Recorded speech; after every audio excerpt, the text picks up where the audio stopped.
Going live, and we're going live, and we're live. Hello, folks. Could you tell me if you can hear me okay? Because I'm using a different microphone tonight, and I'm not too sure how it's coming across. And hello to you all, by the way.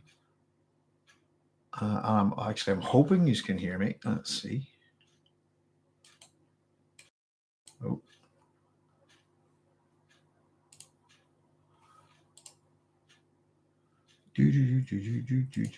Could someone give us a wee shout and let me know if you can hear me okay? This might not be... Keith Club says, I can hear you okay.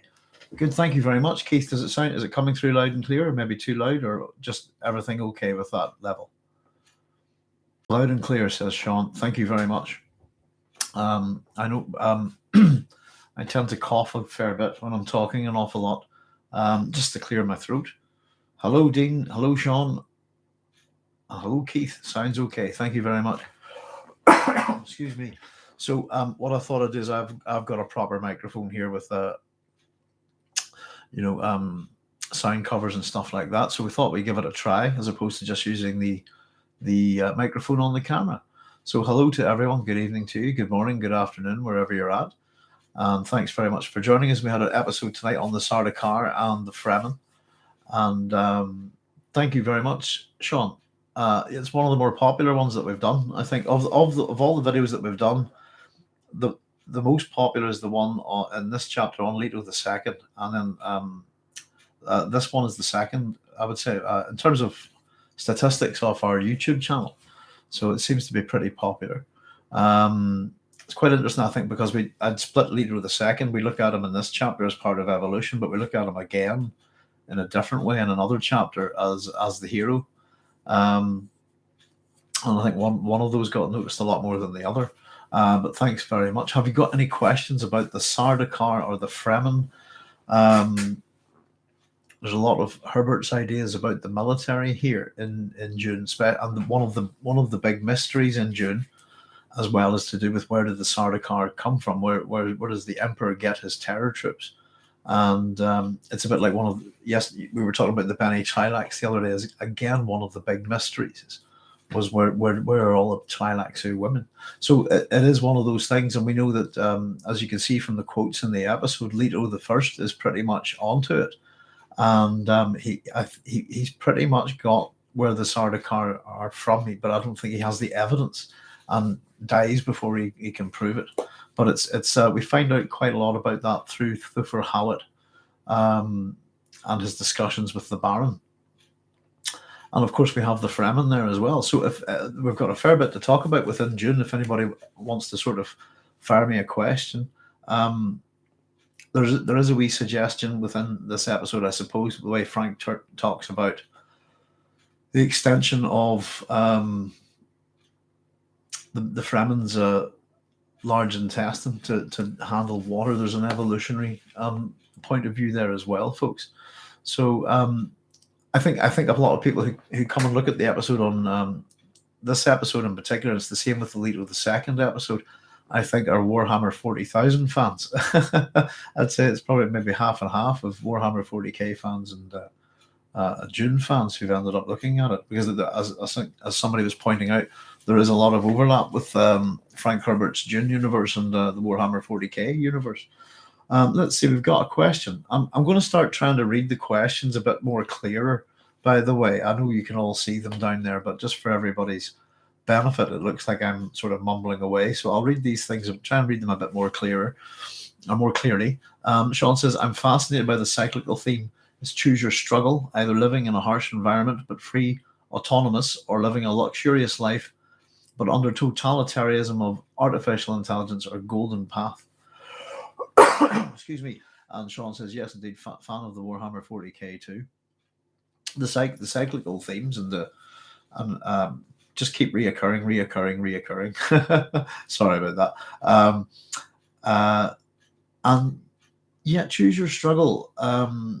It is, and I suppose it's very much a view of survival of the fittest that we're being presented in Dune. And in this case, it's kind of a misnomer, the survival of the fittest. What do you mean by fit? And it's often not strength. Different attributes apply to that. Either living in a harsh environment, free or autonomous. Yeah, that's it. And I think what somebody wants to somebody was asking me why are the Sardaukar beat so easily by the Fremen, and it was basically that the Sardaukar get nice downtime, don't they? And we're told that when not in service to the emperor, that they live lives as luxurious as minor lords or something. So whereas the Fremen don't have that luxury, just the harshness of their life is permanent, and that's what makes them a superior fighting force. I think. I think very much also the Fremen are very much a guerrilla fighting force, even though they have, well, for a long time they're a guerrilla fighting force, but they also have vast numbers, don't they? And Stilgar, let's see, Dean McKenna says, in Stilgar's lifetime, the Fremen went from believing in Kynes' vision to believing their way of life was dying. I think a lot about what Frank was trying to say here. Thoughts? Yeah, particularly when we look at Leto II. Dean, Leto II, and Children of Dune, Leto and Ganem are part of that ecological conversation. And very little time has passed, by the way, from Dune to Children of Dune. And if you think about it, the Kynes family kind of probably land about 20 years or so prior to the events in Dune itself. I think the whole point is that within Dune, and we get Leto II, that he quickly reverses it. So the ecological dream is happening a lot quicker on a shorter time frame, than is imagined. I think it goes so quickly. Whether that's to do with the fanaticism of the Fremen around Paul's vision, excuse me, but we see that obviously that affects the desire to create Arrakis into a green planet. We see Leto II sort of trying to reverse that, and it's contrary to the environment needed by the worms, which was ultimately linked to melange.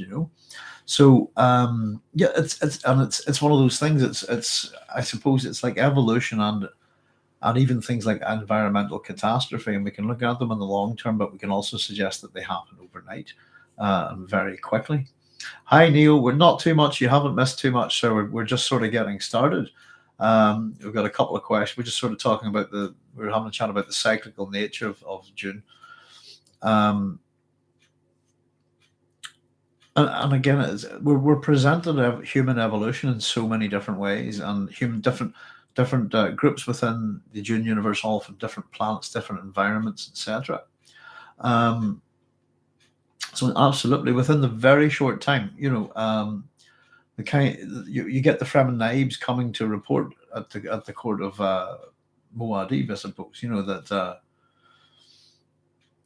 Or is it Tialia's court, isn't it?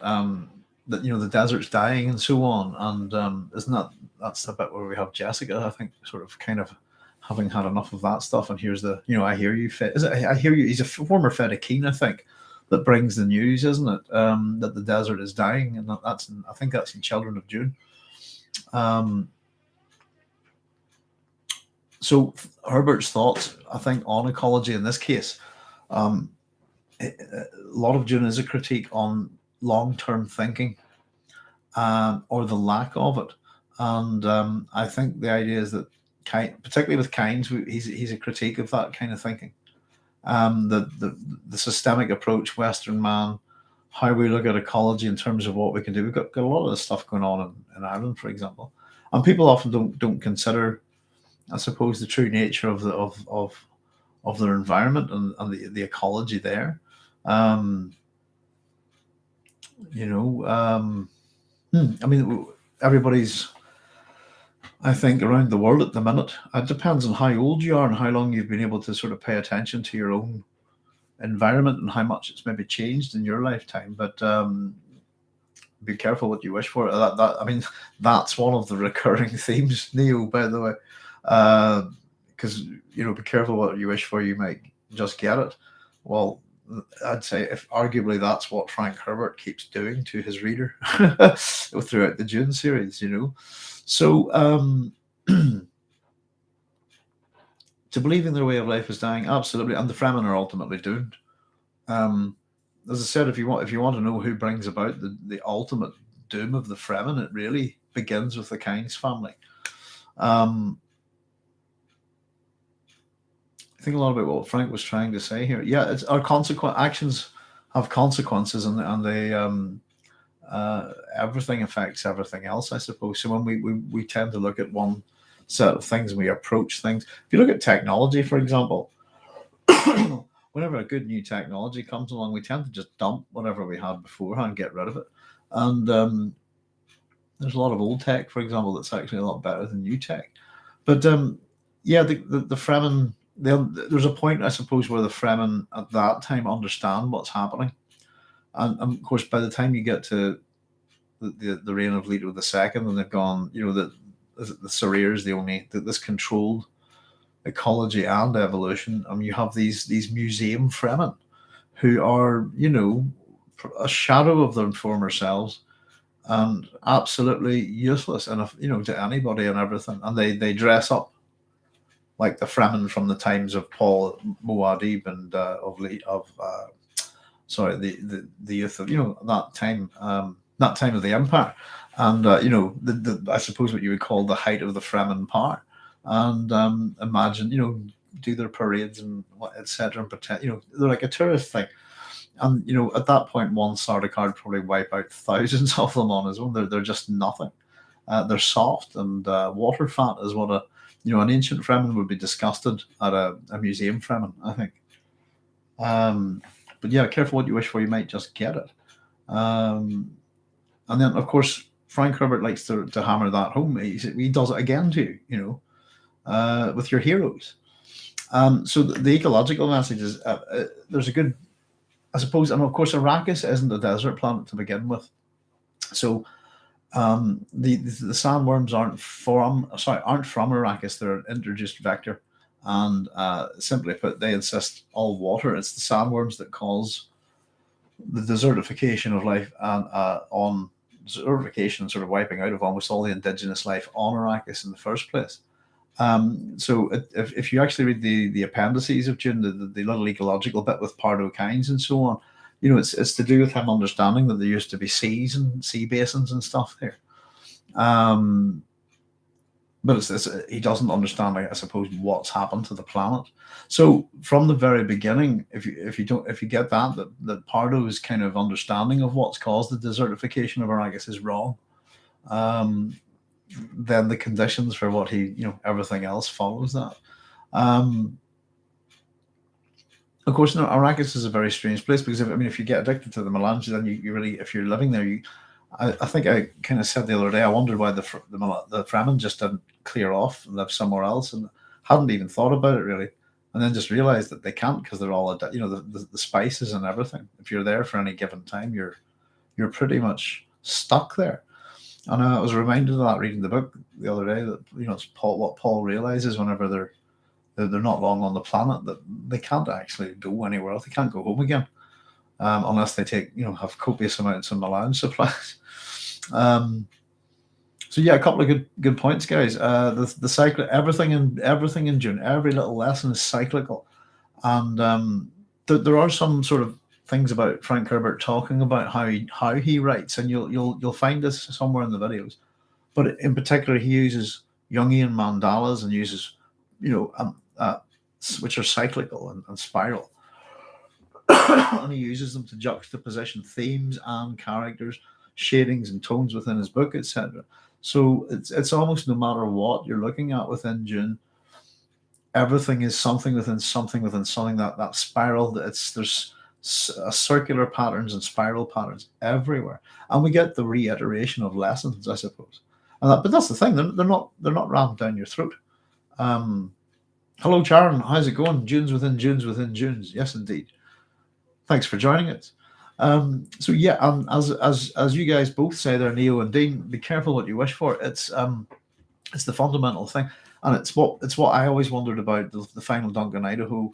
Would he be a heroic type hero? If a traditional what we expect in a hero, or is he going to be? Is it going to be that reiteration of careful what you wish for? Here's Paul Atreides. Okay, here's what you wish for. Oh no. And then I warned you, careful what you wish for. Then we get Leto the second, and we do the same thing. Wow, I wish. Oh, there's a hero, excellent. We do exactly the same thing, and then he goes, "Oh no, I warned you." But seriously, let's amplify the. And I suppose the thing about the final dunk on Idaho and the unwritten end of Dune by Frank Herbert is, would that cyclical, we all kind of expect him to come in and save the day at Kralazek, but would that have been the lesson that Frank was trying to show with his heroes? Would he have actually, in fact, slapped us in the face one more time and said, I warned you twice now. Here's the ultimate Duncan, and you're rooting for this guy, and he's the one thread that's all throughout the books. Is Duncan going to be the ultimate warning? And we never find out. And of course, Brian and Kevin J. Anderson did the conclusions one way, and we talked about the notes and stuff. And regardless, I always said if 10 different writers had those notes, you'd get 10 different books, So Neo saying Herbert's very influenced by Young, but it was the 60s. Yeah. Well, a fair chunk of Dune's put together in the 50s. Actually, Neo, if you understand, because he was writing it for 5 years. So if it's getting published in 63, and Frank says he spent 5 years on it, I think, then he's writing it at least 58, or doing his research and collating his information. Let me see a wee second. I was talking to you about the Samuel Butler, and I'm not sure if I showed this to you the other night, but this is the book by Paul Bigelow Sears, Where There Is Life. There are two books by Bigelow Sears that heavily influenced Herbert's ideas on ecology, and the other book's called Deserts on the March. Where There's Life, and it is, as you can see on the back, I'll not move it around, an introduction to ecology. And we were just briefly, folks, I don't know if I did mention this, and let me see if I can find it very quickly. In fact, I'll tell you what, I'll just quickly use the index and get straight there. But there we go, page 182. It was to do with what's the connection between Frank Herbert, all of the ecology stuff, Samuel Butler, and we were chatting about when Frank Herbert read Samuel Butler's Erewhon. And I genuinely, I think I did know that, and it's, in fact, I know it did know this, it's in the PH.D, but I'd forgotten about it. So where Herbert comes across Erewhon is in this book, I think. And at the time that he was looking at this, I'm just going to read it from you. If you come across Sears, then you're more than likely to come across Samuel Butler. And I'll just read you this wee section quickly. This is from page 182 in Where There's Life. And here we go. I'll just read it. It's a quick paragraph. It says, with the plethora of food and fiber made possible by working diminishing acres under forced draft, the problem is no longer how to produce, but how to stimulate consumption. That truly beautiful mechanism, the automobile, now engages a substantial part of our labor force in its production, and it's serving its various needs. Whether or not it's made to last, fashion dictates that we must be ready to discard it as a child does a plastic toy. Excuse me. In use, it alternates between clogging the lines of transport and acting as a deadly missile. Who is master, man or machine? Was Samuel Butler prescient in suggesting how easily man might become the slave of his own creations? So there we go. And I just wanted it's an absolute humdinger of a little connection there. Because that book, Where There's Life, is incredibly influential on Frank Herbert. So there we go. Connor Quince. Hey, Doc. Hi, Connor. How are you? Hey, Doc. What influence do you think Smith's Landsman series had on Dune? Good question. Doc Smith. That's one of those ones that I was talking to you about, Connor, that I've got a couple of them. And I think there's even been a re-release of a couple of these books in Britain. I saw them in the bookshop, and I was actually speaking to the guy, and I had to apologize to him for, I thought I was shouting because I can't hear properly. and but it was bloody book 3 of the Lens, and I'd happily buy them all. But Landsman's very influential on Dune. It's pretty influential on Star Wars, I'd say as well. And Doc Smith's Landsman is kind of one of the great all-time galactic, space operas. It's up there with Flash Gordon and Buck Rogers, that kind of thing. What influence do I think Landsman series had on Dune? One of those interesting things I was talking about, coffee and science fiction. There's a connection between Dune and Landsman and coffee. I'm not too sure if you know what I mean. Well, you can kick the hell out of a Landsman, but basically give him a cup of Joe and he's up and sort. But coffee's a major drug in Dune, and its use is its ritualistic use is quite interesting. Pardon me. I'll take a wee sip of water here. A wee sip of juice. Sorry, Connor, that wasn't a very full-on response, but I think Landsman has a huge influence on science fiction, and particular Golden Age science fiction. And I think Landsman's got. I'd say it has a bigger, probably, influence on Star Wars. I think, but there's an anime from ages and ages ago of is it Children of the Lens, I think, which I quite enjoyed. I thought it was really good. But we're talking from the 80s, I think, or something like that. Here we go. We'll have to catch up a bit here on what we're saying here. So Dean says, is it just me, or was the best Duncan the Zen Sunni philosopher Mentat and Messiah? The rest were kind of annoying. Well, we don't get to see an awful lot of them, I suppose, Dean. A lot of them die throughout history. I'm not that big a fan of the Duncan Idaho character, to be honest. I would probably agree. We don't see enough of him in the original Dune story. I'd agree with you there. I think the most interesting Duncan Idaho iteration is the Hate Gola, and he carries on in the Children of Dune as well. So we get, if I can remember correctly, we get him for a couple of books, and I think he's an interesting character because he's sort of like an empty vessel waiting to be filled, but he's also kind of a weapon, and he's also almost a secondary. The weapon itself isn't, though. He's a trap as well. There's a whole lot of layers to the Hate Gola, and of course this is the goal that ultimately overcomes his conditioning, retrieves his original memories at crisis point. So the whole point is he is part of the trap and the bait, but he's the bait, but he's the evidence that is dangled in front of Paul that if his wife Chani dies, he's the evidence that actually the Twi'leks who promised that we can give you back your wife is a real promise, I suppose, that it has teeth. Excuse me. Arwen. We have from Neo. I'd need more than a one word. Sorry, I'm scrolling back up. Is there something? Let me see. Dune within Dune, true. Arwen.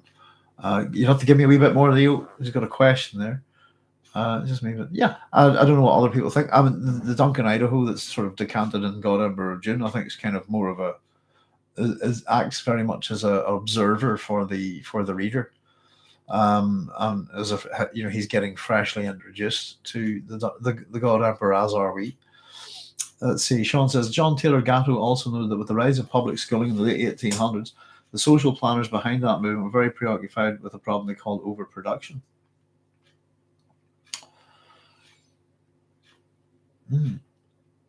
We're hitting the I suppose that's a big thing. I suppose we're hitting the industrial revolution and so on there, Sean. I'm not familiar with John Taylor Gatto. Coffee is universal, says Connor. Tea's a big one in this country, but yeah, I love my coffee. The history of coffee is super interesting. It is indeed, I think. What is it that... Do you know something? I'll tell you the book that put me off fantasy. It's called Rise of the Merchant Prince. And it's one of the Raymond E. Feist, is it Midkemia books? And I'm pretty sure it was just a retelling of how Lloyd's of London was created, plus coffee. That was it for me. I winged it. I'm done with you, mate. You're just whatever. I really enjoyed his books. Kind of just killed fantasy for me. I just thought this is just, you're milking this with just anything that you can find and set it in your medieval fantasy world. No hate for hate. How do you spell it regarding? Is that real regarding Butler? Um, was it Erewhon you're talking about there? Neo is Erewhon. It's an anagram of nowhere. Samuel Butler is how you spelled him. There's a whole bunch of Samuel Butlers, by the way. His family are, I suppose there's a line of people of the same name. So a couple of them are quite famous. So make sure you check the right Samuel Butler who went to live in Mesopotamia and New Zealand and wrote Erewhon and the Iconoclast. Because I think one of his, there's also bishops and stuff there called Samuel Butler. Neophads is talking about the Jungian influence. Oh, sorry, I'm losing a bit of a thread there. And Neopad is wondering about what Erewhon is. I suppose. Well, Erewhon's a real place, by the way, in New Zealand. You can go there, and they're quite. It's a real place, and I think Butler bought that land and named it Mesopotamia. But check out the real. I like look over the range and all of that. Those mountains. That's a real place. So I think you saw some of the images in the video. I think when we were talking about it. So we actually dropped in the real Erewhon or Over the Range, I suppose. Is the Over the Range is the other title for Erewhon. So yeah, it's in New Zealand, and I think the folks have well, whenever I was actually doing this work, there was a guy over from New Zealand at the. If I continued with my career, they were massively interested in this stuff about Butler and Dune. Nobody'd heard of it. So there we go. And Erewhon is a pastoral. It's a utopian type science fiction book, but it's a pastoral utopia, and it's a satire, and it's one of those kind of topsy turvy, everything's backwards. So for a good example of Erewhon is that the sick.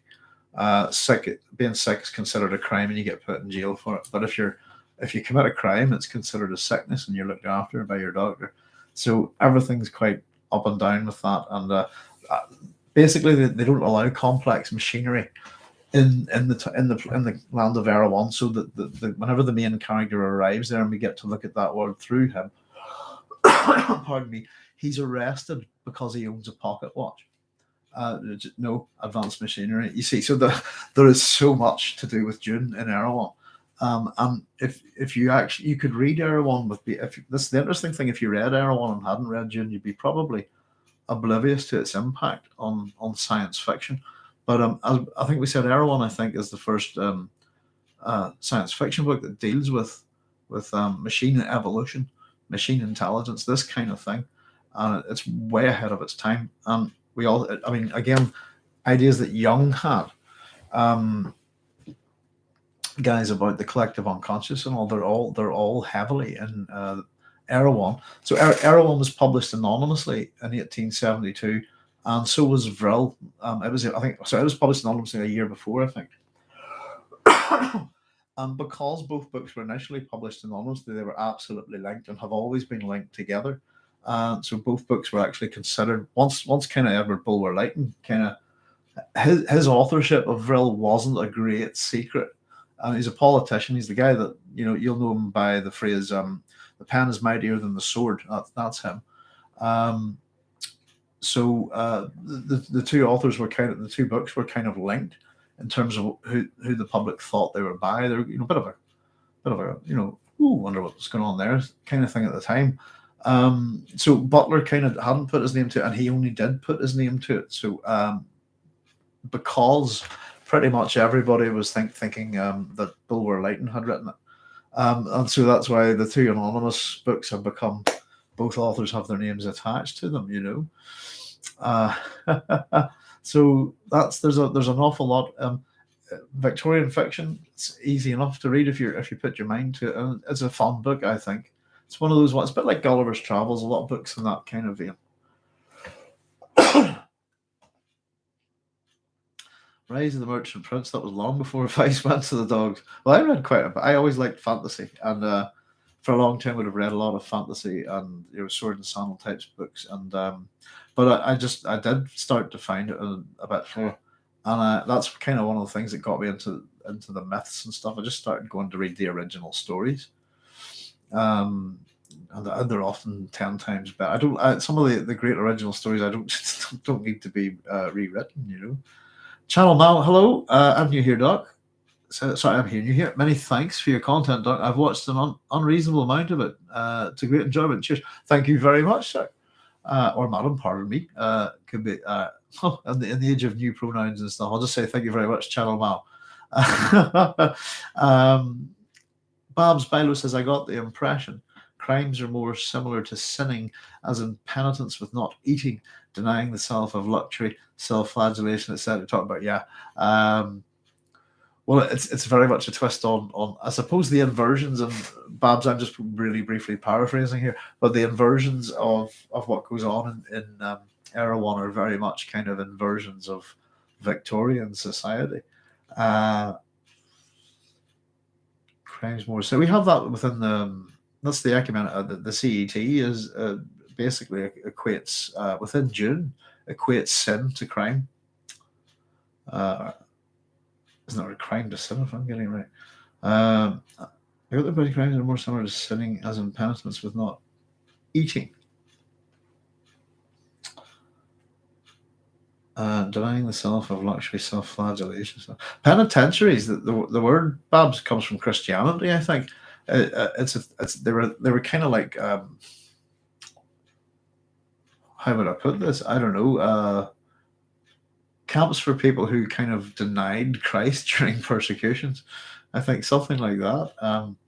They're a thing that turned up in the early Christian church. There's a conversation that as a lady claimed to be an alcoholic to cover her bad digestive tract. Is this an Erewhon, Babs? It's a long time since I've read it. I know you were listening to it quite recently. You were recommending it. I must have a listen to that again. I don't know about you guys, but I've read a lot of books over the years, and generally, if I'm going to put together a video on something, I'll get rereading and check it. It's good to refresh the memory, but you only end up with a vague sense of a book sometimes after a long time. And it's which is one of the good things about doing this wee science fiction station thing is going to be rereading a lot of these things. Bab's saying it's from Erewhon. Yeah, and again, there's Bab's saying there's some pictures again that are in my videos on the Erewhon. They're actually taken from the page titles of the front plates of the pages in the book. There's some nice editions of it with illustrations. Dean McKenna says, my mother is a biology teacher and keeps asking me what Fremen eat. She insists the ecology of it doesn't make sense, and I have to agree. They eat spice, spiced potatoes, spice. There's Dune's one of the very few books that I've reread, says Sean. Yeah, I've read it a lot of times. I'm rereading it again at the minute, Sean. I read it 8 or 9 times. I've done a PH.D. and I'm enjoying it at the minute. I'm going, God, it's been ages for me. I haven't read any Jack Vance. Grimdark says, I do have a couple of us. I'm a person that buys books in a secondhand bookshop, and I buy books for the days when I'm don't need to do anything else or have no cash and I'm broke. I'm just occupy myself reading and playing music and that kind of thing. Very happy with that kind of way. So I have a lot. That science fiction is so big a genre, and it's about the same as the classical one. You'll never read it all, but I have a whole stack of books by people down the stairs that I haven't read, and they're a real hodgepodge of science fiction greats. I suppose they'd all be pretty famous, and they're from. It was a friend gave them to me, by the way. There's about 30 of these things from some kind of book club, and they're all individual science fiction books. Is it Frederick Paul's? Is it Man Plus is in there, and so but there's a lot of books. There's a few books that I've heard of amongst them, and by writers like Jack Vance in that kind of era, and a whole bunch that I haven't read. So. A whole bunch that I have. So I haven't read any of his stuff. I've probably come across a few of his short stories. If you read short story compendiums I've probably have read maybe something like that, but I forget individual authors when it comes to those big compendiums, So all right. So Dean was saying about well, Dean, all the water that they collect on the ground, but there's a lot of, if you listen to what Kynes talks about, there's uh, transparent plastic kind of hydroponics and stuff like that. So the Fremen are very sophisticated, and if your mother wants to know where do they get their food, hydroponic gardens underground in caves. That's that, I'd imagine, and I'm sure maybe they do hunt, possibly. But the animals that are on Arrakis are there's a list of them. I think you get in Dune and the appendix, but they're all animals that are transplanted, and all the plants I think as well that are they're transplanted from Earth, from desert climates. So there are things to eat and drink in the desert, the creosote plant, etc. But I'd imagine they grow most of their food with hydroponics. Be a criminal then rather than to be sick. Or maybe I got it the wrong way around, Babs. It's one of those things when you're trying to remember it, because everything in Era 1 is topsy-turvy. I suppose it's one of those worlds. Lands, sorry. So it's a fun one, I suppose. I put it this way, I think Victorian people would have smirked rightly at it. I think it's a bit like the Rolling Stones song, is it Sympathy for the Devil? Every cop is a criminal and all the sinners are saints. It's that kind of sense of a place, if you like. But let's see, she'd rather have been a criminal than be known to be sick. I've got that, yes. Hi, see, that's jogging my memory. I have to say, Erewhon Revisited just doesn't even occupy a place in my head very much. I didn't like it at all. I thought it was a bit, and you do get a couple of elements from that. The Messiah thing, I suppose, is there. Paul gets fed some stuff when he gets to the siege. And also, there's interstellar transport with the guild and Arrakis, so there are imports and exports within the cities and stuff like that. So there are Fremen inside this. They're not all Fremen are in the deserts, I suppose. I hope that answers your question. I think. Try explaining the life cycle of the worm too. An ecosystem of basically one organism seems unviable. Yeah, Sean, I've got a diagram. You'll find it on the community page there, and it was just kind of a flow diagram. That's all, very simple. At the time, I had to drop a lot of wordage, so that diagram represents an awful lot of research. And I just basically went through all the Dune books and only focused on the worms. And it took a fair bit. It took 3 months to get that diagram put together. But if you have a look at it, and some people find it a bit confusing, but it's the terminology from Frank. So sometimes there's slightly different terms, but it's just kind of really, it's really just indicating the relationship between the worms and spice as provided by Frank in the books. So let's see. Sorry, I'll have to catch up a wee bit here. Paul gets also try explaining this sci-fi reading group. Didn't make any sense. Did you eat a lot of buttered meat? Connor. Yes, I think. Yeah, they hunt with hawks, don't they? Again, so I think that's hydroponics. They were there long years before Kynes. I told her about animal life there, but she insists it's insufficient. Probably, yeah, but you can live on vegetables. Hydroponics, they were there long years before Kynes, and so Kynes is there in Fremen equipment, isn't he? If I seem to recall, the Fremen are geared up for this, so and I don't know, it's probably out of necessity. But yeah, it's the world that he's created, I suppose, ultimately, and it is the imaginations of a science fictionalist. We can't maybe explain everything, but there's polar regions on Arrakis as well. Let's see. My kind of place. Spent time with Bedouin and Mongolian nomads. Wow. Excellent. Their ecology didn't seem to make sense, yet they're all vigorously alive somehow. Well, I've only seen what I've seen on TV, I suppose. And just sort of from reading around things and stuff. But they look. If I had the opportunities, I'd absolutely go spend time with the Bedouin and the Mongolian nomads. No, you couldn't stop me. just opportunity, I suppose, isn't it? It doesn't seem to make sense that they're vigorously alive. Something that, yeah, you find a way of life is tenacious in its ability to get on with things. My understanding is that of all the Earth, of all the land on the Earth, only 4% of it's habitable by man. Let me see. Sorry.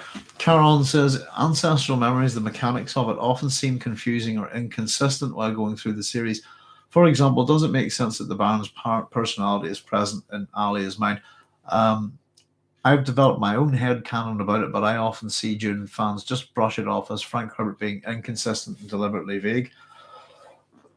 That's a good question, Sharon. We've had a bit of a discussion about that over the different nights. We cover different things. We find it quite hard to stay on Dune topic as we're here, because just there's so much and everything leads to other things. But Babs had presented some good theories about this. There was opinions that possibly the Baron was a hermaphrodite, which I thought was, if you put a bit of thought into it, I thought that was quite interesting. I'm sure happily get everybody here, folks. If you've got an opinion on the Baron being in Alia's other memory, pop it down in the text so that Caron can have a look. Sorry, but my own opinion is I don't think it's and it's just my own opinion. I don't think it's deliberately vague. I don't think it's inconsistent. I absolutely think it's a product of madness. Alia again has analogues with a lot of different characters, and I think it's madness. I genuinely do, and it's what makes her. And Alia, I think, is ultimately a tragic character, and one of my favorite characters. I think really. I think Alia's death's probably the one in terms of, dear. And it's a pretty sad thing in the books. And I think she's certainly, Alia is incredibly impressive and totally on side really with her family in a way. But I think it's madness. We were talking about, there's an anime called Hellsing, which is rather good. And the Baron Harkonnen appears in the memory of the main female character at the end of every episode in a little kind of short cartoon, and it's the Baron from as he would kind of looks like the Baron from the David Lynch film, and they're all going like the whole point of that is like, what are you doing here? Excuse me. And I think that's quite funny, but that's my personal opinion. I think it's very deliberate, and I think Ali is written that way. I think she's mad. And you can't write a character as mad and just go, I'm mad. If you know what I mean, and go, oh look, I'm behaving madly. You've got to be more subtle about it than that. And I think there's a degradation in her behavior and stuff over time. And ultimately, what goes on in Alia's mind is incredible. If that kind of thing would probably drive anybody mad. I think that's kind of part of that. There is an element to. Can you survive this kind of thing as well? This other memory that not everybody can. It can drive people mad, and I think other people can get taken over by dominant personalities. I think. So there we go, Carol. That's my own opinion. No, they should with others. Let's see. With other memory of Leto's, which other memory of Leto's would you like to meet? Well, I suppose you mean any person in human history. That's a good question. I suppose it's not if you could. It's just who would you like to meet if you could pick anybody from Leto's other memory. I'd pick Richard Francis Burton probably, or Archimedes. But I would have to brush up on. I'd have to get on with my ancient Greek, wouldn't I? Yeah, if you can pick, so you want to meet somebody interesting, don't you? Grimdark Elven Loremaster, how did Fade violate the rules of Canley during his duel with Paul? Don't remember the specifics. Neither do I, to be honest with you. I'm going to get there in the book. I suppose at the end of the book, I can have a look at it again. If anybody can, it may be something to do with the use of poison. I was looking at this maybe a wee while because he has a white glove and the white. There's a white. Isn't there something? It's the color white's important in the jewel, and it's particularly the colors that represent fade. I guess his glove, his weapon is the white thing. How does he violate the rules of canon during his duel with Paul? I can't remember. Maybe somebody else can let you know there who's read it more recently or got to that point more recently. War Master, do you mean the poison? Dean saying, I do. We need a word encounter. Well, it's very well done, says Neil. Trade with others. Trade with others, right. Sorry, just following a couple of threads here. I'm trying to catch up. Dean says, I know, but I need the word for it. I think, Dean, is that you're talking about there's different words for different uses of poisons in Dune? There's a different word for poison in your food. There's a different word for poison in your drink, even, I think. I'm not sure if maybe it's that's the poison blade. Bob says Baron and Alias when other memory hermaphrodite, shade of madness, someone else pretending to be him. And this, here we go. Here, Caron's take. My take. Goodness, we're going on down. Karen says, my take is that any person can potentially access any of their ancestors' memories, especially Abomination. And it's more than that the Bene Gesserit have conditioned themselves to fear accessing male memories. Babs said, my stop's coming up. I'll be right back. No worries, Babs. Connor Quinn, great answer. There's stuff that doesn't make sense in Frank Herbert's Dune at all. Sorry, just to carry on with that, Karen says, Connor Quinn says, great answer. Because logically to me, on the female side, the other memories are all of Bene Gesserit sisters that are in on it, less risky, versus the male ancestors being a mess of wild cards or people just used for breeding. Pardon me. You wonder what it is about the male memories that they want. Isn't that, as much as if you've got the female memories throughout all of time, and the women certainly observe the men throughout time, then they've got memories of men throughout time. But what's the point, I suppose? I've never quite understood that. There's a lot of things that don't quite make sense. But yeah, I like your comment there, Karen. That's pretty good. Let's see, just to catch up with you guys, Grimdark Elven Warmaster says an earlier phage sadistically kills that Atreides soldier in the arena. Yeah, that's a very interesting thing because how things go for Fade there. And he ends up having a bit of respect for the Atreides soldier, as I recall. D. McCann says no about Alia. Let me see. Following back up. Oh, what's the word you're looking for about Alia? Sorry. Here on. Sometimes the genetic chromosome part is highlighted, particularly at the start. Later, it becomes a more psychological idea. Women can but won't look into that side of them. Well, yeah, the fear, isn't it? And that's one of the kind of the geology of the fear. Fear is the mind killer. Yet women can't look there. It is a place that is terrifying to women. And I suppose, don't we all sort of genetically kind of start off that regardless of your gender, you begin as a woman, I think, in some ways at the very, very start. And then but it becomes more, it could be. Again, it's, I mean, it's very much a part of that story that we talked about. If you can get to the, even get to the end of the universe, what's, and fight to survive. What if that's the end of the universe? What's the point in having prescience? There's a lot of things that don't make sense. One of the things that, somebody had asked me really to have a wee chat about the Gom Jabbar, in terms of it as a being a kind of like it's how it's used, And let me see, just to catch up, the hardcores are almost cartoonish. Paul suggested. So the thing, sorry, very quickly, the thing about that doesn't make sense about the Gom Jabbar. I got a week. It was someone. Let's see. It was Adrian Negria from Romania. Can't join us live, so I'll say hello, Adrian. Was asked. He just said that the Gom Jabbar was very interesting, both as a sort of. He was very interested in terms of the stress as a stress point in evolution, and wanted us to have a wee chat about it at some point. We'll probably have a look at that. If you're watching, Adrian, we'll probably cover that in the next episode because it's on the Bene Gesserit. But there's the thing that the test, this poison that kills only animals.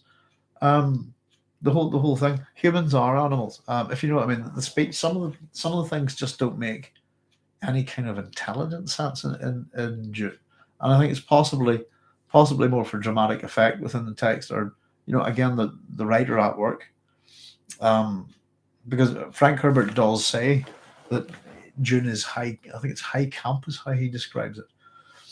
Sometimes the genetic chromosome part is highlighted, particularly at the start. Then it becomes more of a psychological idea. Women can but won't look into that side of them.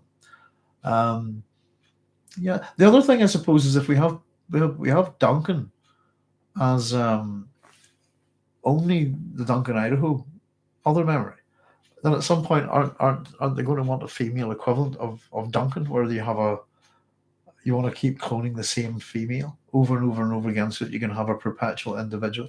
I think it's just taking the idea to all sorts of places, I suppose. It's pretty complex. Dean says, remember what Paul says to Jessica after he survives the spice agony? No, again, I'm just rereading Dune at the minute. You might have to generally, Dean, you might have to refresh my memory on very specific things. My memory is quite decent, so if you jog it, I might be able to help you there. Paul says to Jessica after he survives the spice agony. Oh, it's thank you. Sorry, Dean. Do you see what I mean? Is that look into that place where you can see me looking back at you? Isn't it something like that? I think you're talking about. Yeah. So the other place is the meal line, I suppose. But what's so terrifying about it? Maybe someone can answer that. The Harkonnens were just running through, folks. Neo says the Harkonnens were almost cartoonish in Dune, whereas in Messiah the Baron, though Alia. The Harkonnens were almost cartoonish in Dune, whereas in Messiah the Baron, through Alia, developed as a character. It was cleverly written. Yeah, I suppose. I don't know. I quite like the Baron in Dune, but it allows us to take the character on further, and it really does see him as a much the manipulative side of him. I think the Baron's a pretty good villain. I think he's a good character overall. I think he's well fleshed out. But it's the kind of thing at the end of a story you want to kill your main villain, don't you? It's part of the hero thing. And I think it's a good way of bringing the character back, actually. And again, we talked about, is it madness or so on? The only way in terms of the other memory that I think that Alia does make true sense, and it seemed that aspect of it. And I think Alia is written a wee bit like Ophelia, to be honest with you. That kind of character, I think. I think there's a little bit of Lady Macbeth in her as well, but I think there's a lot of Lady Macbeth in kind of almost an inverted Lady Macbeth in Jessica, I suppose. Calvin Reach was using a sporific on the blade. There we go, Babs. Thank you very much. If I can get better organized at some point, I can maybe I do have all these things on electronic book. I could actually do wee quick searches to get this stuff pretty fast for us, but I think some of you are quite good at helping me with this, so thank you very much. Let's see. What are some other ideas, events from Dune that don't make sense to you? What would you ask the Herberts to clarify? Oh, I think there's a lot of things. Well, my big one that I keep picking at is, I suppose, that payoff, the payoff to the thing in the appendix, which we've talked about this a couple of times, which basically talks about the how badly the Bene Gesserit handled I think it's the Arrakis affair or the Arrakis affair.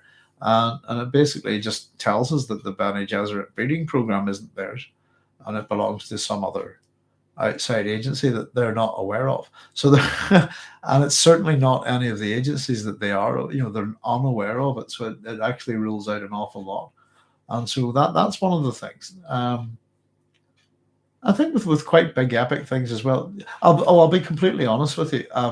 The one thing that just I think really bothers me is Ganima. I think Ganima, just some characters just aren't used well, and I thought Ganima had a lot of potential, and if we see the potential in the character of young Leto II and what he becomes, imagine if we had the equivalent.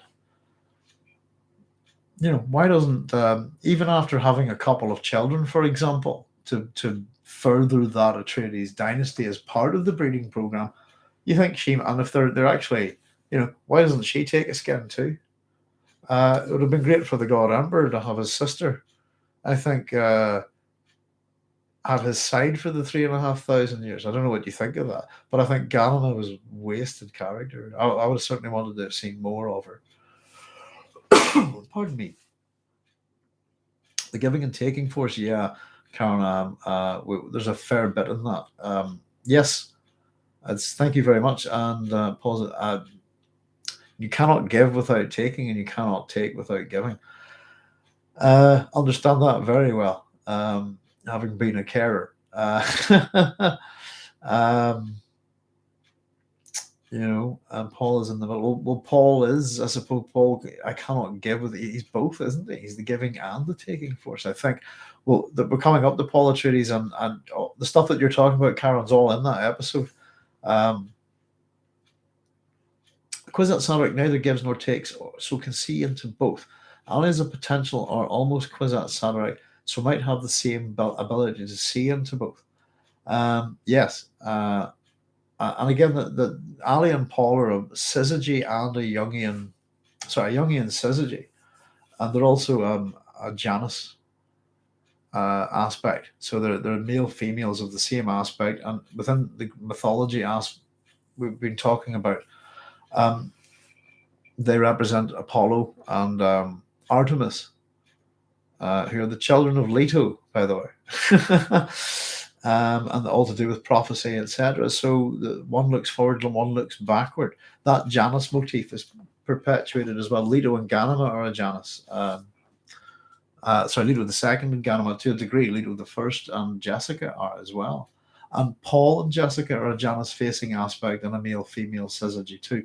There's loads of them, absolutely loads of them.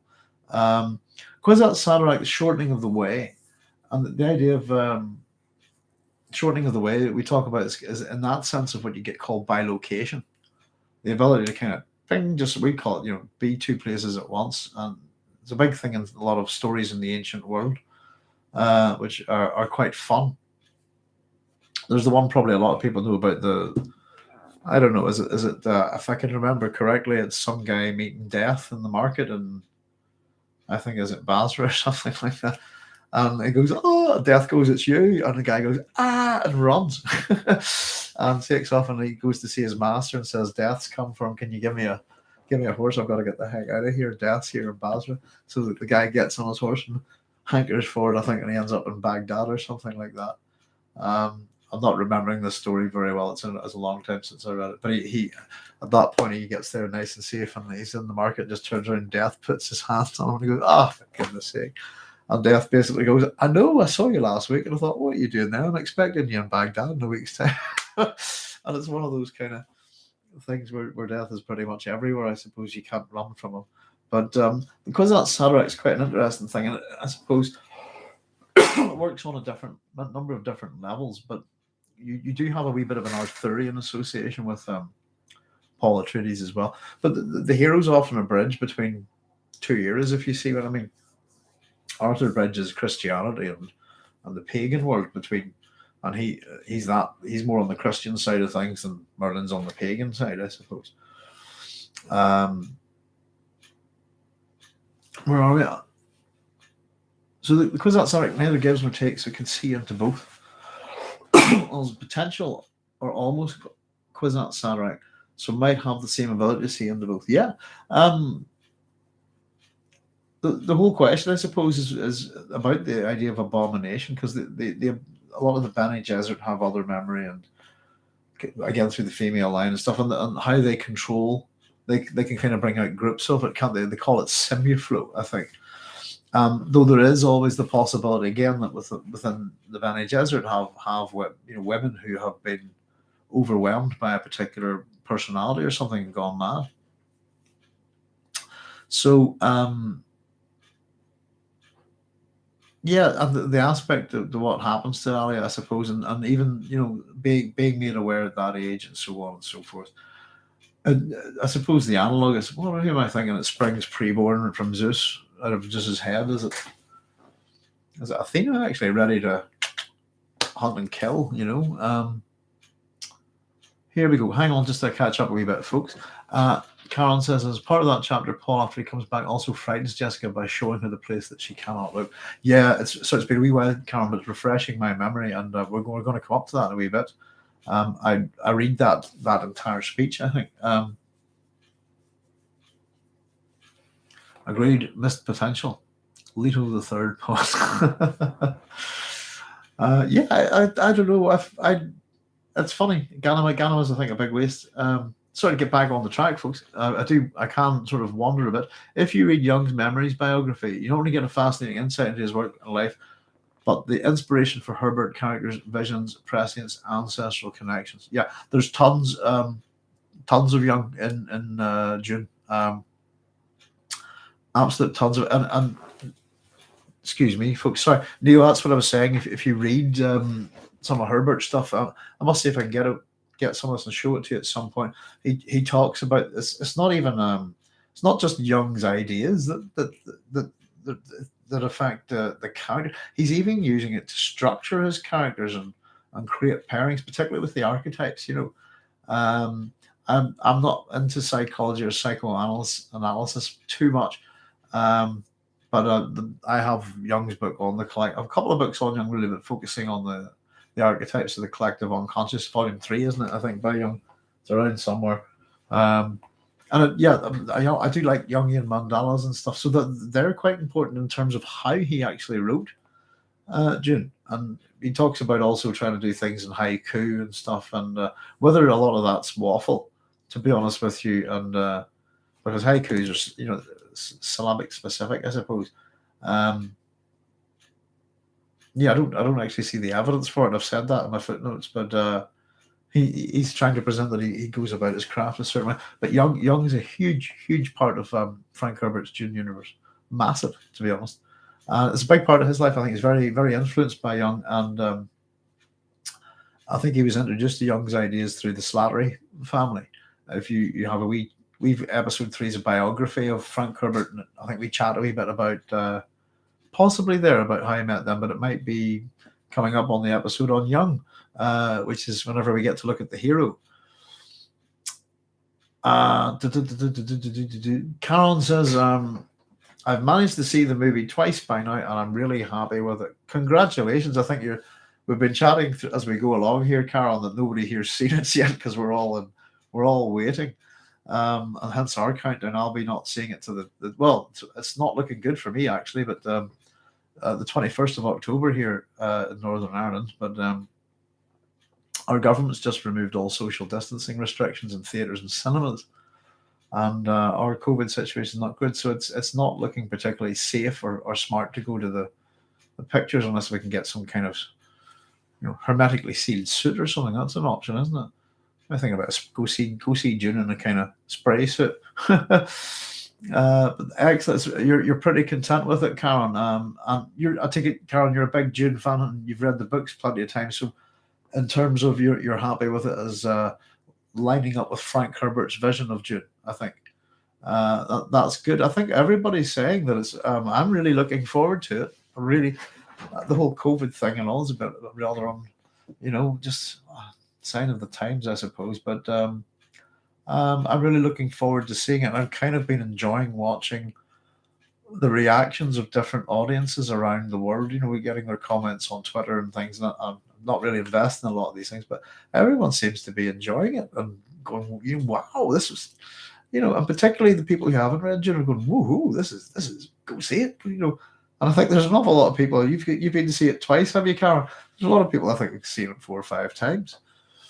But yeah, I think the reaction to the film is very positive. Yep, says Dave. I always felt the Kwisatz Haderach resonates with echoes of Murkoch's Eternal Champion as a result of formative reading than any literary insightful, maybe. Yeah, well, the Eternal Champion being is a probably as a hero that's we get this sense of a hero is continually reincarnated, but is actually a kind of pastiche of a large amount of world myths So there is an awful lot of world mythology and multiple types of heroes and real heroes, fictitious heroes, legendary heroes, mythological heroes in Paul Atreides, and that includes heroes of the religious type, the political type, even possibly the literary type. Certainly with Leto II, maybe there's something of that. But yeah, I think there's a lot of Murkoch's very influential, but the Eternal Champion, I think, depends on what you've read, but certainly some of it's, I think very iconic. I personally love the Elric books and the Corran books and the Hawkman books and goodness gracious me, Dancer at the End of Time. Carl Glogar books. That's Behold the Man, Breakfast in the Ruins, that kind of thing. So there's an awful lot of Moorcock out there. I think very influential writer at the time. But sorry, not at the time. He would have been coming after. He's very prominent in the 60s. He's very young in the 60s when he takes over New Wave magazine. Sorry, New Worlds magazine. I think he's only about 26 when he starts there. But yeah, he's certainly prolific. Collective unconscious. Where are we? Let's see. I always felt the quiz outside resonates with echoes. Yeah, very much so, because I think both of them they're looking at the hero in a very certain way. And Murkoch's Eternal Champion, the great trick is he basically copied a lot of myths and rewrote his own hero and set it up that way. But that's why it's if you read an awful lot of the Eternal Champion, it's a very good commentary on a look at his view of myths from around the world, I suppose. But it's quite a multicultural kind of run with the hero, and that the hero, the sidekick, the weapon. It's kind of a deconstruction of the hero, isn't it? Collective unconscious in Dune is waffle and the most stated idea in Dune. Ultimately, it's not an idea I hold truck with. It is interesting, and it's one of those things that you can kind of say it kind of makes sense. How do we know how to do certain things? But no, different names for it: race, memory, collective memory, etc. And so ultimately, most of what we're talking about is, even some dolls have horrible fates. As much as I don't know, I think Elric's fate, Grimdark, is a real kick in the teeth at the end. The Elric saga is a tragedy in the high tragedy sense. Absolutely, Elric is a tragedy. Karen says, I had to drive to Austria for 2 hours one way each time. Fair enough. Never been to Austria. Yeah. There's a particular, I think the weapon, it's Stormbringer that gives Elric is a response to Conan. So it's Murkoch taking a pick at something in a way, but deciding to write it. Like we talked about, if you want to have a go at somebody's work, if you're a writer and you want to criticize Dune, go write your own book in response to it. And plenty of writers have. That's what you should do. So Murkoch's book I don't think it's particularly I think harsh response to Conan, but somebody pointed out to me that Conan and Elric have teamed up, which I thought was okay.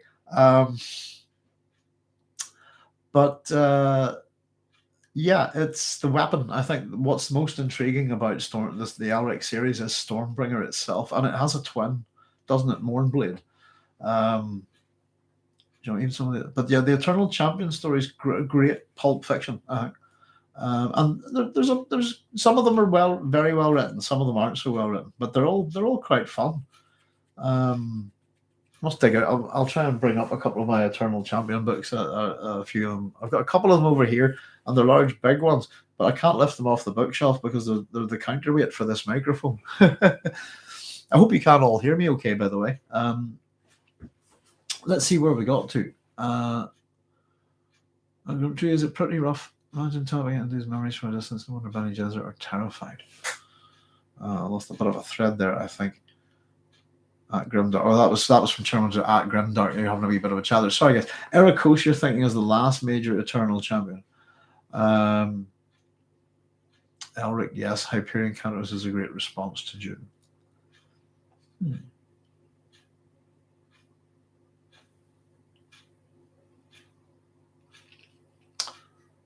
The Hyperion Cantos.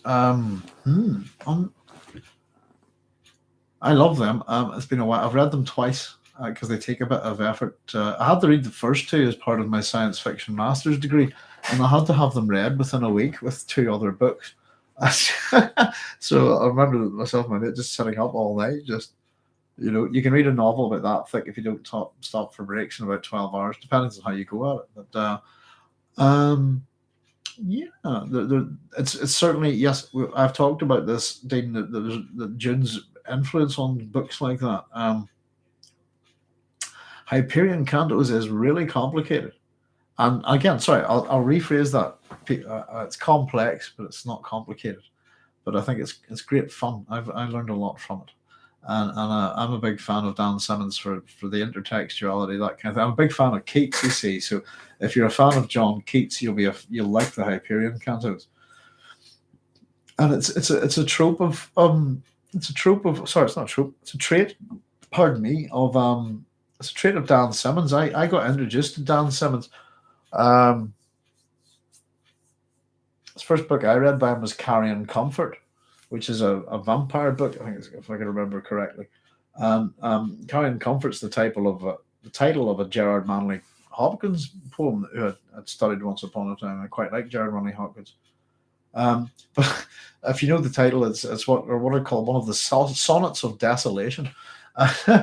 It's really miserable stuff. I quite like Hopkins's. I'm going completely bonkers stuff. Hopkins, if you don't know him, Gerard Manley Hopkins, if you don't know him, is a great sonnet writer, and he invented sprung rhythm, and he writes really happy, kind of bouncy, nature's great type of poems. And then his orders sent him to Ireland, where he went into a complete depression. And he wrote these poems that are just die, I want to die, I want to die. Why can't I? That kind of, oh my god. And they're known, they've actually got a name for them. They're called the Sonnets of Desolation. And if you want a miserable read, check them out. But it's the thing about him is, oh my god, what a happy religious guy, to what a despairing geezer. Really quite sad for him. And I think it was Ireland that he had a big problem with Ireland. Where are we? Let's have a look. I still dispute the Witcher plagiarism for Elric. Sapkowski used the White Wolf as a basis, but the characters can't be any more different personality-wise, and their stories diverge heavily. Yeah, it's often a look, isn't it, that we borrow from these characters, but I'd say the is it the Valerians or whatever you call them in George R. Martin's Song of Ice and Fire.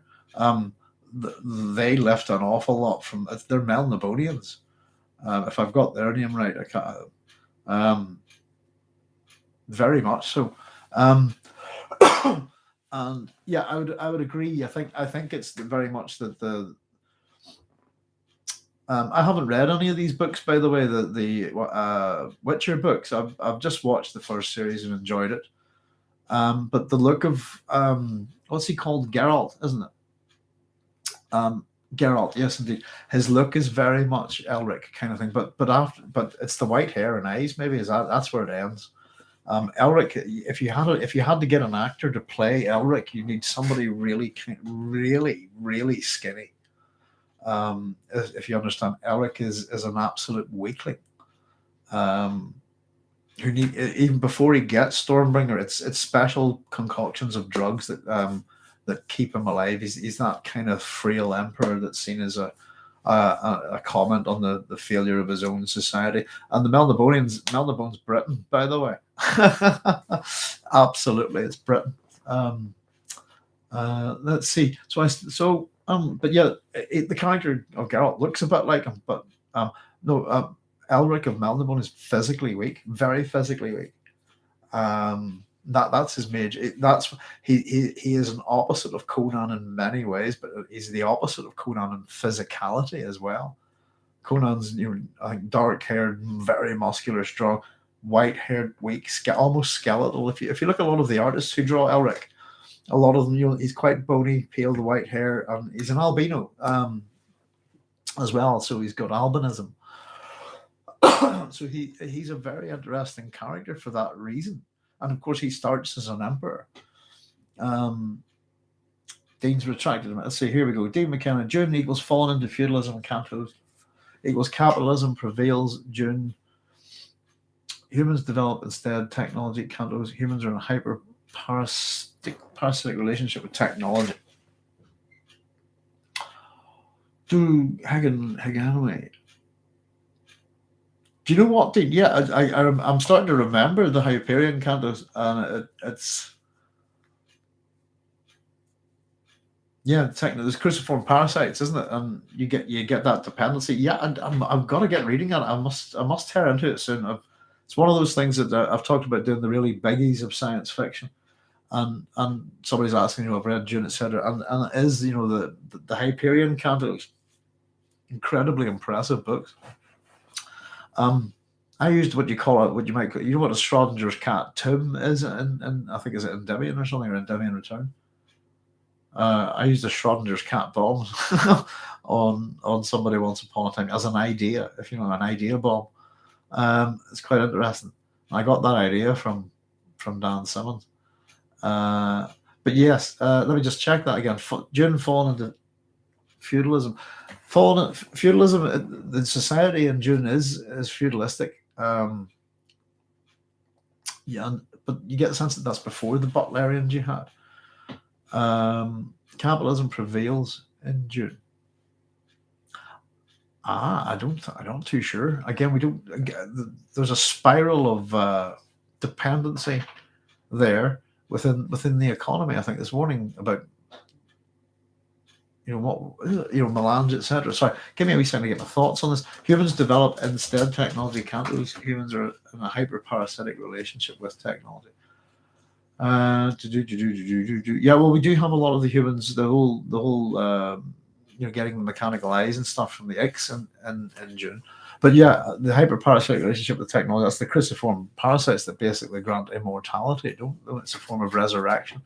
So yeah, it's just all coming back to me. It's even a pretty big set of books. The initial premise is 7 pilgrims on their way to the time tombs on a planet called Hyperion, and they're there to offer themselves to this monster just before a sort of big brouhaha kicks off. And so the first 2 books kind of cover that pilgrimage, and it's excellent. The Shrike is one of the best monsters in science fiction, I think. Melnibonians and Valerians, I mentioned it before. Yes, Valerians. Thank you, Grimdark Man. That's it. They're almost identical. And Geralt doesn't have a curse runic blade like Stormbringer as well. I don't. That's the thing, Grimdark. Nobody's got a sword like Stormbringer. I think if you thought of all the famous swords, I did a wee poem on swords recently. It was kind of it's on the station there if you want to have a look at it. I wrote it as a response to the murder of Lyra McKeague. It should be called Guns and Bombs, but swords is the metaphor. But I mentioned a few famous swords in there, and they're real ones, I suppose, I think. But if you go famous swords, you'll probably go like real sword, or you go Excalibur maybe, or that kind of thing.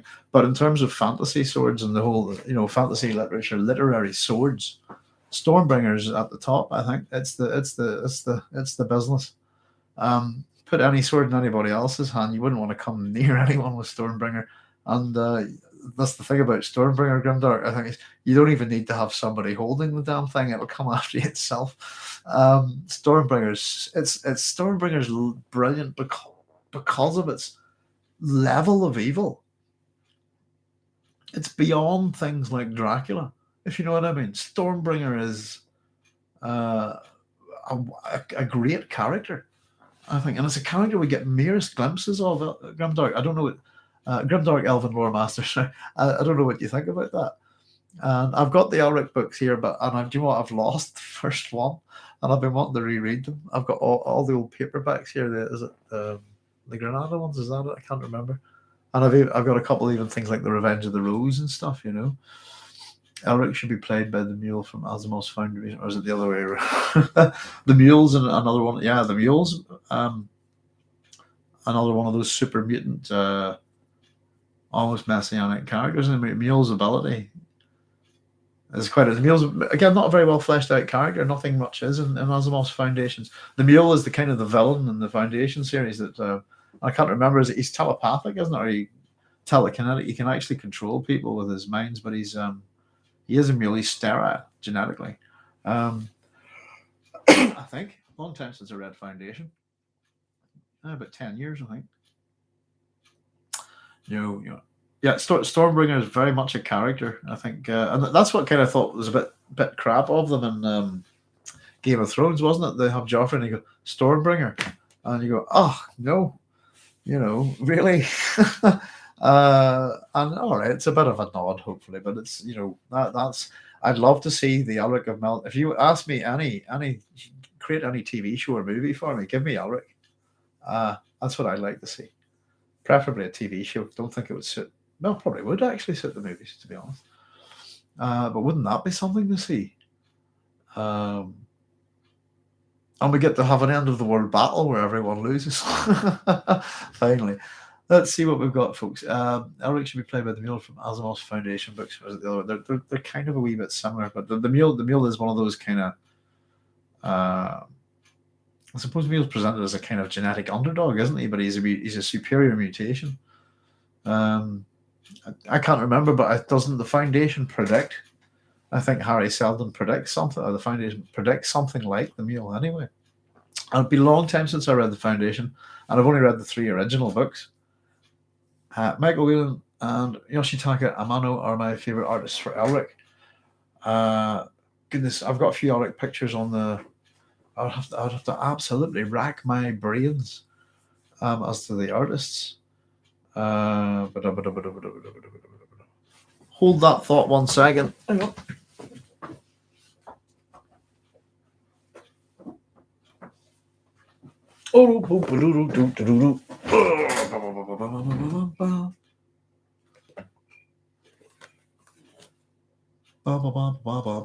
Stormbringer.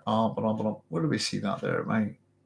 Michael Whelan, Grimdark. That's Michael Whelan. Yes, I really like this artist here. Let me see. I think I know Yoshitaka Amano as well. This one, I like this artist's work on Elric as well. Open that up. Actually, this artist is pretty good, and that's Robert Gould. But yes, I like these ones. But the way you draw, a lot of it's to do with the way they draw the sword, I think, and I do like it. I do like it as that kind of leaf-shaped kind of Celtic blade, I think, and the red runes. But yeah, there's some really good. Was there a really good Chris Achilleos Elric painting? I wonder if I can remember a really good one. Yes, Roman when capitalism prevails in Hyperion, it's hyper-capitalist. Very recent Dune fan. And it's 5 years. Okay, but I've read through the 6 books, 3 by now. Really hoping this new movie results in a series that goes at least through Messiah. Couldn't be in better hands, in my opinion. I agree there. It's certainly got someone who loves the source material big time, and it's kind of what you need, I think. I personally, I actually would have. It'd be lovely to see all 6, and then I suppose with the franchise they could complete it with the Brian Herbert, Kevin J. Anderson's completion. But I think everybody wants to. There's one thing everyone wants to see, isn't it, on the big screen? Everyone wants to see the God Emperor. I want to see him anyway, and we have seen a little bit of him, haven't we? The merest glimpse, but goodness gracious. Who's the actor that plays him in the TV series? This was one of his first major roles, isn't it? And God, I should know his name. It's James McAvoy. Goodness gracious, there you go. As the God Emperor so far, he's our only God Emperor, and I thought he was absolutely brilliant as the young God Emperor in the TV series. After the first book, a lot of what happens is in the mind of the council owner. Yeah, I see. I think it would make very good TV. I think, but it would be hard to impress the action on the big screen. Babs is saying, I'm convinced God Emperor Dune could only be done as a series. Too much monologuing from Leto to be movie. Yeah, you'd be fascinated to watch it, though. I think that's the thing. But it's not going to be, what people expect. They're going to want, from science fiction sometimes really is, sadly, huge space battles and, this kind of, laser beams and all that nonsense, and it's great when you see it, I suppose, if it's in its place. But yeah, God Emperor of Dune's most certainly not that kind of book. There's a little, I see, Dune Messiah works on a few levels. I think it's got mystery, it's got intrigue, and it does have some action, you know. But yeah, God Emperor I think would be pretty. We start to consider how you're going to film Heretics and Chapter House and McAvoy. That's him, etc. You know. Uh, Grimdark says Yoshitaka Amano did the Japanese Elric covers and some cover art for Neil Gaiman. Oh, I think I do know who you're talking. I've got some of the. I used to have all the Sandmans downstairs, but sadly, I used to lend people books, but I don't get them back from them. Same with films, so I've stopped doing that. But I've got about 6 of them out of the 10, or is it the 11? But I think I know the artist you're talking about. I'm going to check out Japanese covers for Elric because I really like that kind of thing. Thank you very much, Grimdark Elven Warmaster. I'll have a wee nosy at that. Demon Cast of Banjo, I still like the sci-fi miniseries. So, yeah, I do too. I think it's great. I think problems with casting, we swapping over some actors was a bit, you know. But yes, the one who did all that. Absolutely, Babs. I can't remember. I don't know her name at all. That actress. I'm surprised we don't see more of her on TV. She was phenomenal, and absolutely killed it as Alia. I totally agree. Very played it all played the power aspect, played the innocence and the loss of innocence, I suppose, and then really played the as a tragic character really, really well, I thought. Though I don't think she gets to jump out of a window. I think we should see the flash to the God Emperor at the end of the trilogy, nothing more. Yeah. The wife saying hello. They could transition the series for some of the novels. They apparently worked on the Sisterhood series as a tie-in already. But as for the first novel, cinematic movie form, it was the right call, 100%. I agree. Yeah, I mean, Dune is action-packed. It's got everything that you can make a big story out of. Now that Dune gave us 2 Charles Xaviers. It did, didn't it? I suppose it's given us Patrick Stewart and James McAvoy. Casting problems. Stilgar. Oh my G. Who plays Stilgar in the original in Dune? Is it Everett McGill? I thought he was brilliant.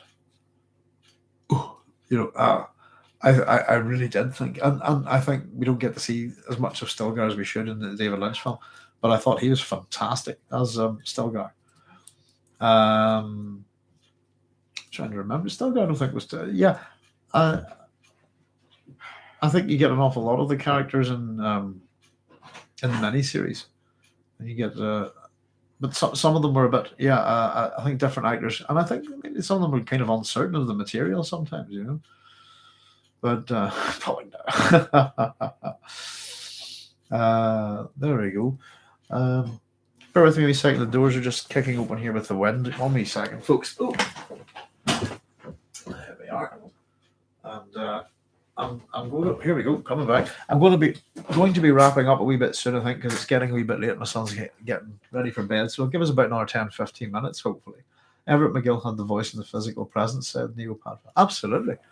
I thought he was great. Absolutely brilliant. And again, I sort of didn't really know him as an actor from anything else, really. I really liked the cast in the David Lynch film. I thought it was a very strong cast. That's just 1 a.m. I know. Coming up to midnight here in the witching hour on the science fiction station. Sound like a radio show there, don't we? Has anybody got any questions about the Sardaukar, the Fremen? Quite happy to keep chatting for a wee bit. That's the good thing, as I says, we always end up on different things with Dune, and it gets a wee sort of conversation going. Everett McGill has the voice and the physical presence. Yeah. I thought, yeah. And I think that's what I think. It's very much an ensemble film, and a lot of the actors are kind of, not working with an awful lot. They've got really, I think, as I said, it's a very quotable film, as David Lynch's Dune. I think it's quite fun, and I don't get why people go, why you shouldn't apologize for liking something. I think if you enjoy it, you enjoy it. And you have your own reasons for enjoying it. But I think it's great. If David Lynch's Dune's on the TV, I'd watch it. Just sit, this is on, and sit down and get a cup and have there we go. watch it over and I've got it on DVD, but it's one of those films that if it was on, certainly years and years ago, I'd sit and watch it, and I've come to really enjoy it over the years.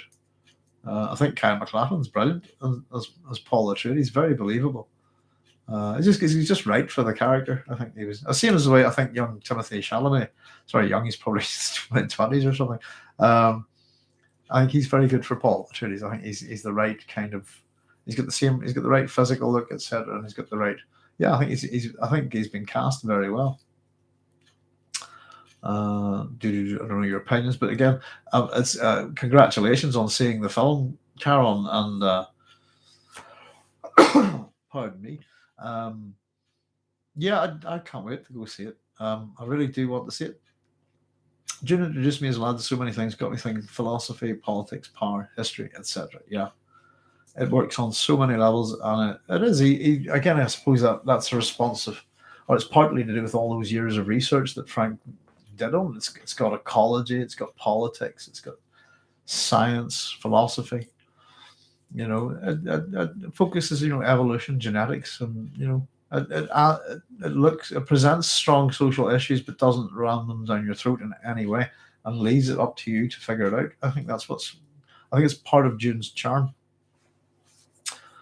Timothy Chalamet is the same age for Alec Newman and Kyle MacLachlan playing Paul. Funny enough, so have they all been exactly the same age roughly when they've taken that role? That's interesting. And he looks even younger. He does look very young. What if you buy all the seats in the screening and watch it by yourself? There must way ahead of you there, Carol. Yes, I am a lateral thinker, so I had already thought about that. There's other ways of isolating a cinema. My little Machiavellian brain is going, but I'd quite like to watch Dune in the cinema on my own, quite frankly, and I'm wondering if I can make it happen. Yep, they're all 25 taking the role of Paul. Thank you. Well, I mean, he's in pretty good company then, isn't he? Because I don't know what you think of the TV series, but Alec Newman totally nailed it again. He doesn't have the same look though, and it doesn't matter. He's an actor playing a character, I think. But I thought as the God Emperor, or sorry, not as the God Emperor, as Paul Atreides, but especially in Dune Messiah, I thought he was really, really good, really, really good. And I suppose in terms of Kyle MacLachlan was excellent in Dune, but he's the one actor who's been given the Paul Atreides and got to run with it really right through pretty much the 3 books. There are ways of isolating. Sorry, I said in the Northern Irish accent. I do apologize. Yeah, I get that thing. But no, I'm not that kind of. No, I'm a lot smarter than that. Never use violence at all. But yeah, sorry, that's a bad thing, folks. There are other ways of isolating a cinema. Yeah, well, there are. I've done things, that I'm not going to talk to you about. But I'm very much at where there's a will, there's a way. So as much as we've also kind of had all our votes taken off the register here. So if we want to vote, the electoral register has been wiped. So at the minute we've been disenfranchised with our vote, and they've got rid of social distancing for cinemas and theatres. So our government is a collection of idiots, and that's it. Yes, there are ways of isolating a cinema. Is that better for you? I don't really have a Northern Irish accent, Neil, by the way. I sort of drift into it a wee bit, but I don't have an accent that you can pin here. It's I'm quite nomadic, so my accent's a mixture of a lot of different places. Hello. You all right? Well, there we go. Arrive cinema early, buy single ticket, disenfranchised. Yeah, it means I don't have a vote. You don't. I didn't know you were from Northern Ireland until you said it. Yeah, there you go. No, I have to re-register. I think the things have come through the door and stuff, but it's about. Had no idea about it myself the other day. So yes, I discussed ways of isolating a cinema in a Northern Irish accent there, and got. I think that's funny. And I didn't mean it that way, folks. But yeah, I could suggest a few ways, but this comment will get flagged. Yeah, possibly. Timothy's so perfect that Danny Villeneuve said if he didn't get him for the role, he wouldn't even make the movie. Right? Disenfranchised, yeah. He said, "Yeah, I don't have that harsh Northern Irish accent. I think." Begging to everyone who comes in while coughing loudly and cackling, empty screening to enjoy. Yeah, yeah. I always like the chunk trick from the Goonies. I think, and I have a bit of a I have a bit of an illness at the minute, but it makes me throw up a lot. And I was thinking if I just threw up on somebody at the back, I might get them all. No, I'm only teasing, but I always enjoyed that conversation that is it Chunk has in the Goonies about throwing up on the people in the cinema or throwing the fake vomit and making everybody else vomit. I think we've gone a wee bit off track, folks. Listen, I'm very sorry. I'm going to have to call it a night because my son's got to get up for. And I keep all sorts of funny hours, but I am being very loud apparently tonight, and I can't hear. So I'm going to say goodnight. I've enjoyed the crack enormously, and I hope you all join me again tomorrow night when we're going to look at the Bene Gesserit. So I'll maybe get some more of my kind of Northern Irelandisms out, I suppose. But listen, thank you very much. It's been enormous fun. Thank you all so much for contributing, and keep yourselves safe. And if anybody's seeing Dune tonight or tomorrow, enjoy that. Carol, if you're getting to see it again, enjoy it again. And take it easy, guys. It's been fun. And we'll see you tomorrow after the episode. Thank you and good night.